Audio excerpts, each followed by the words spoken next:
சீரியல்களின் full எபிசோடுகளை Sun டிவியில் ஒளிபரப்பான உடனே எக்ஸ்க்ளூசிவாக சன் நெக்ஸ்டில் மட்டும் ஃப்ரீயா பாருங்கள்.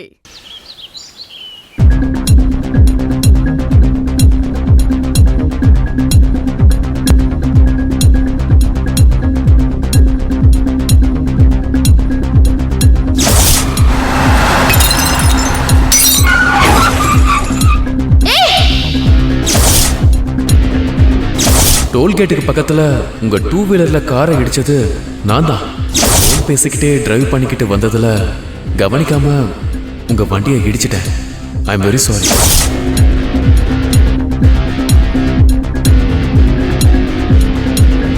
கௌதம் அந்த பொண்ணு யாருன்னு போலீஸ்ல காட்டி கொடுக்காம அவ பண்ண தப்ப தான் பண்ணதான் ஏத்துக்கிறாருன்னா அவர் அந்த பொண்ணை உயிருக்கு உயிரா நேசிக்கிறாருன்னு தான் அர்த்தம்.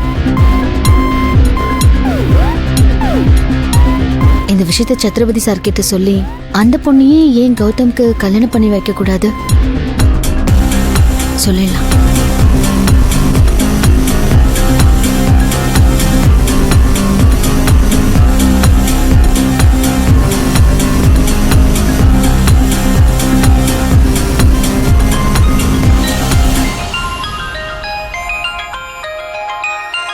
செவந்தி,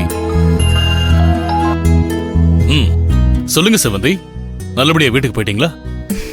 சார், நல்லபடியா நான் வீட்டுக்கு வந்துட்டேன். நீங்க ஆபீஸ்க்கு போயிட்டீங்களா? ஜஸ்ட் ஆஃப் இப்போதான் வந்தேன். நீங்க தான் இன்னைக்கு போலீஸ் ஸ்டேஷன்ல பிரச்சனை இல்லாம சுமூகமா முடிச்சு வச்சிட்டீங்களே, அந்த நிம்மதியோட இப்பதான் ஒர்க் பண்ணவே ஆரம்பிச்சேன். சாரி சார், நான் உங்களை ரொம்ப சிரமப்படுத்திட்டேன். ஏங்க, நான் உங்ககிட்ட சொல்ல வேண்டியத நீங்க என்கிட்ட சொல்லிட்டு இருக்கீங்க. உண்மையை சொல்லணும்னா என் பையன் தான் உங்களுக்கு சிரமம் கொடுத்திருக்கான். ஆனா அதையெல்லாம் நீங்க பெருசுப்படுத்தாம எனக்காக கம்ப்ளைண்ட வாபஸ் வாங்கினதுக்கு நான் தான் உங்களுக்கு தேங்க்ஸ் சொல்லணும். நீங்க இந்த ஒரு விஷயத்துக்கே இப்படி சொன்னீங்கன்னா நான் உங்களுக்கு 1000 விஷயத்துக்கு நன்றி கடன் பட்டிருக்கேனே சார். என்னங்க இப்படி எல்லாம் சொல்லிட்டு இருக்கீங்க? நீங்க பாருங்க, நம்மள பெத்தவங்களை தவிர்த்து நாம வேற யாருக்கும் நன்றி கடன் பட்டவங்க கிடையாது. முதல்ல அதை புரிஞ்சுக்கோங்க. எல்லாருமே அவங்க சுயநலத்துக்காகத்தான் நம்மள யூஸ் பண்ணிப்பாங்க. நாமளும் அப்படித்தான் மத்தவங்களை யூஸ் பண்றோம். உங்களுக்கும் சிந்துக்கும் பிசினஸ்ல ஒரு திறமை இருந்துச்சு, அதனால உங்க 2 பேரையும் என் பிசினஸ் பார்ட்னரா சேர்த்துக்கிட்டேன். இதுல நன்றி கடன் எங்கிருந்து வருது? உங்ககிட்ட ரொம்ப பிடிச்ச விஷயமே உங்களோட இந்த வெளிப்படையான பேச்சும் பெருந்தன்மையான குணமும் தான் சார். சார், உங்க சன் பக்கத்துல இருக்காரா? அவன் எப்படிமா இங்க இருப்பான்? போலீஸ் ஸ்டேஷன்ல அவன் ப்ராப்ளம் சால்வ் ஆன உடனே அப்படியே வழக்கம் போல ஒரு ரவுண்ட் அடிக்க போயிட்டான். ஆமா, இப்ப எதுக்கு அவனை பத்தி நீங்க என்கிட்ட கேட்டுட்டு இருக்கீங்க? எல்லாம் ஒரு காரணமா தான் சார். இப்போ உங்ககிட்ட எதையும் மறைக்காம நான் உண்மையை சொல்றேன். என் 2 வீலரை கார்ல இடிச்சது ஒரு பொண்ணு தான் சார், உங்க பையன் கிடையாது. செவந்தி, என்ன செவந்தி இப்படி சொல்றீங்க? நான் தான் அத்தனை முறை உங்ககிட்ட ஸ்டேஷன்லயே கேட்டேனீங்க, என்ன நடந்துச்சுன்னு தெளிவா சொல்லுங்கன்னு. அப்ப நீங்க இருந்துட்டு இல்லங்க, ஆக்சிடென்ட் ஆன பதட்டத்துல எனக்கு சரியா என்ன நடந்துச்சுன்னு தெரியல அப்படி இப்படின்னு சொன்னீங்க. நானும் நம்பினேன். இப்ப தெளிவா சொல்றீங்க ஒரு பொண்ணுதான் வண்டி ஓட்டுச்சுன்னு. இத ஸ்டேஷன்லயே சொல்லிருக்கலாம்லங்க செவந்தி. அந்த கேஸை வாபஸ் வாங்குறதுக்காக தான் நான் அப்படி போய் சொன்னேன் சார். இப்போ நான் உங்களுக்கு ஃபோன் பண்ணதே அது சம்பந்தமா ஒரு முக்கியமான விஷயத்த உங்ககிட்ட சொல்லணுங்கிறதுக்காக தான். என்ன விஷயம் சொல்லுங்க. வேற ஒன்றும் இல்லை சார்.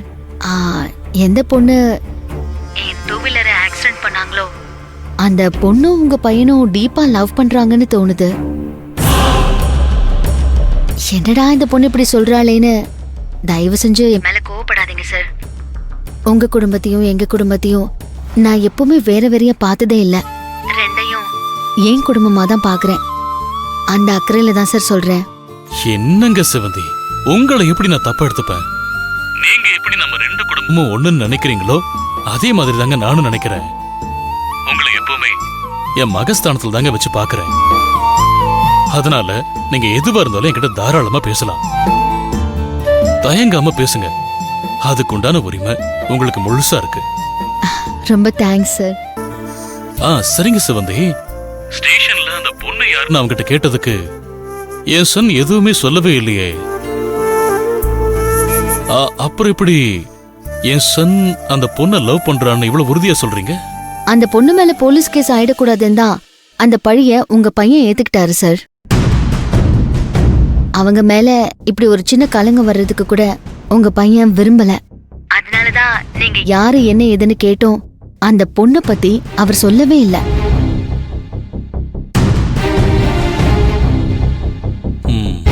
நீங்க சொல்றதும் சரிதான். அதனாலதான் அந்த பொண்ணை பத்தி என் பையன் வாயை திறக்கல.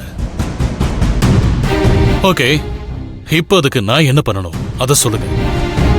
வேற ஒண்ணும் இல்ல சார். ஒருவேளை உங்க பையன் விரும்புற பொண்ணு உங்களை விட அந்தஸ்துலயும் வசதியிலயும் குறைவா கூட இருக்கலாம். அப்படி இருந்தா அத ஒரு காரணமா காட்டி அவங்க காதலை பிரிச்சிடாதீங்க சார். அவங்கள வாழ்க்கையில ஒண்ணு சேர்த்து வைங்க. நான் ஒருபோதும் வசதியெல்லாம் காரணமா காட்டி ஒரு காதலை பிரிக்கிற ஆள் கிடையாதுமா. பொண்ணு நல்ல கேரக்டரா குடும்பத்தை அனுசரிச்சு போறவங்களா இருக்கணும்னு தான் பாப்பேன். மத்ததெல்லாம் எனக்கு பிரச்சனையே கிடையாது. உண்மையை சொல்லட்டுமா, என் பையன் தான் எனக்கு பிரச்சனையே. என்ன சார் சொல்றீங்க? அவர் என்ன பிரச்சனை உங்களுக்கு? பிசினஸ் ரீதியா எந்த பொறுப்பு மேலையும் கொஞ்சம் கூட அக்கறையா காட்ட மாட்டேங்கிறான். நம்மளுக்கு இன்கம் கொடுக்கற தொழில் மேல கொஞ்சம் கூட அக்கறையே இல்லாம அவன் பாட்டுக்கு சுத்திட்டு இருக்கான். இப்படிப்பட்ட பொறுப்பு இல்லாத ஒருத்தனுக்கு கல்யாணம் பண்ணி வச்சா அந்த குடும்பத்தை மட்டும் அவன் எப்படிமா பொறுப்பா பார்த்துப்பான்னு நம்பி விட முடியும் சொல்லுங்க?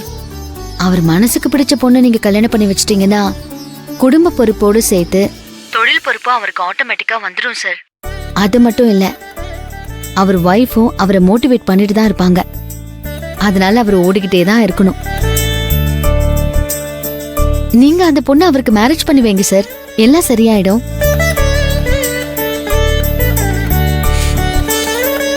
சரிமா, கௌதம் வாழ்க்கை சம்பந்தமான விஷயமா நீங்க இவ்வளவு அக்கறை எடுத்து சொல்றப்ப அதை என்னால எப்படி டினை பண்ண முடியும்? ஓகே, இத பத்தி நல்லா யோசிச்சு அவங்கிட்ட கலந்து பேசிட்டு என்னங்கறத உங்ககிட்ட நான் சொல்றேன். சரிங்க சார், ரொம்ப சந்தோஷம். பேசிட்டு கூப்பிடுங்க. ஓகேமா.